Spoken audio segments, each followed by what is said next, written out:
Henry Carter, a self-made black billionaire, stepped confidently into the grand lobby of his luxurious hotel.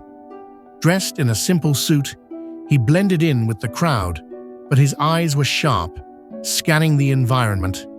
This was his empire, and today he wanted to see if his staff truly understood the values he had built it on. As he approached the front desk, the receptionist barely glanced up, her demeanor dismissive. Without a second thought, she said, "I'm sorry, we don't have any budget rooms available." Henry raised an eyebrow, taken aback by her assumption. This was his hotel, built from the ground up, and now it was turning him away. A smirk played at the corner of his lips as he calmly asked, "Are you sure about that?" What the receptionist didn't know was that the man she had just dismissed was none other than the owner, and he was about to teach her a lesson she'd never forget. The receptionist had no idea that her careless mistake would cost her more than she could ever imagine. Henry Carter wasn't just rich, he was a visionary. The hotel he was standing in was one of his greatest achievements, a 5-star property known for its luxury and outstanding service. But today, he wasn't there as the owner. He wanted to see if his staff truly lived up to the values that had helped him build his empire. As he walked up to the front desk, the receptionist, a young woman named Claire, barely looked at him. She gave him a dismissive glance, her eyes quickly scanning his simple suit. She assumed he didn't belong in a hotel like this. What she didn't realize was that the man she was ignoring wasn't just another guest. He was the owner. "You don't belong here," she said dismissively. "Our cheapest rooms start at $500 a night. Maybe you should try a motel down the street." Henry remained calm. He had faced discrimination before, even after achieving so much. "I'd like to book a suite," he said, his voice steady. Claire scoffed. "Sir, we're fully booked for those." Then, without hesitation, she turned to a well-dressed white couple behind him. Her tone changed instantly. "Welcome to the Grand Royal. How may I assist you?" The stark difference in her treatment made Henry's blood boil, but instead of losing his temper, he decided to teach her a lesson she'd never forget. The lesson she would never forget was about to begin. Henry calmly pulled out his phone and sent a quick message to his executive assistant. Within seconds, the hotel manager, Mr. Reynolds, rushed through the lobby, his face turning pale when he saw Henry. "Mr. Carter, what a surprise!" he exclaimed. Claire's face twisted in confusion as she watched the same man she had just dismissed now being treated with the utmost respect. "I was just trying to book a room," Henry said, his voice calm. "But it seems I don't qualify for one here." The color drained from Claire's face as she realized the gravity of her mistake. Claire quickly realized her mistake. The guests in the lobby began to murmur, sensing the tension in the air. "Is there a problem, sir?" Mr. Reynolds asked, panic in his voice.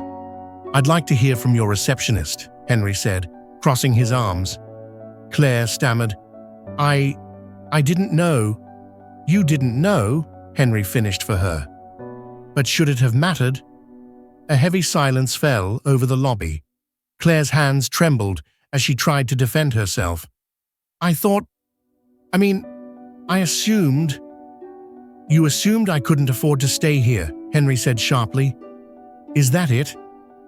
"You treated me like I was beneath you," Henry said, his voice cold. "But when a white couple arrived, your attitude changed instantly." Mr. Reynolds looked furious. "Claire, this is unacceptable. You know we have strict policies about discrimination." Claire's eyes filled with tears. "Please, I didn't mean..." Henry sighed.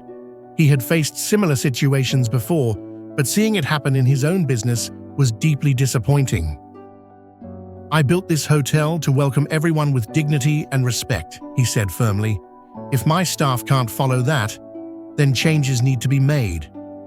The entire lobby fell silent as Henry's words hung in the air. Henry turned to Mr. Reynolds. "Give her severance pay, but she can't represent this hotel any longer." Claire sobbed as she realized the weight of her mistake, and security escorted her out of the hotel. Henry then turned to the other guests in the lobby. "This isn't just about me," he said, his voice steady.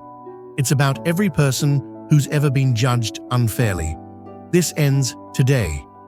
Word of the incident spread quickly. Within hours, social media exploded with praise for Henry's stance. One user wrote, "Finally, someone taking real action." Another added, "This is why representation matters." By evening, Henry sat in the penthouse suite, looking out at the city skyline, knowing that he had made a difference. That evening, Henry sat in the hotel's penthouse suite, gazing out at the city skyline. He didn't take pleasure in firing someone, but justice had to be served. He picked up his phone and called the hotel's HR department. "I want a full retraining program in place," he instructed. "We don't just fire people, we teach them." With that, Henry Carter proved once again that he was more than just a billionaire. He was a leader who demanded change. What had started as a simple hotel booking had turned into a shocking lesson, one that the receptionist would never forget. Little did she know, the man she had dismissed was the owner. Speaking to the hotel's CEO, what happened next will leave you speechless. Watch the full story to see the shocking twist that you won't believe. Don't miss out. Like, comment, and subscribe to stay updated with more powerful stories that challenge injustice and inspire change. Share this video to spread awareness. Where are you watching this video from? Let us know in the comments. Take care.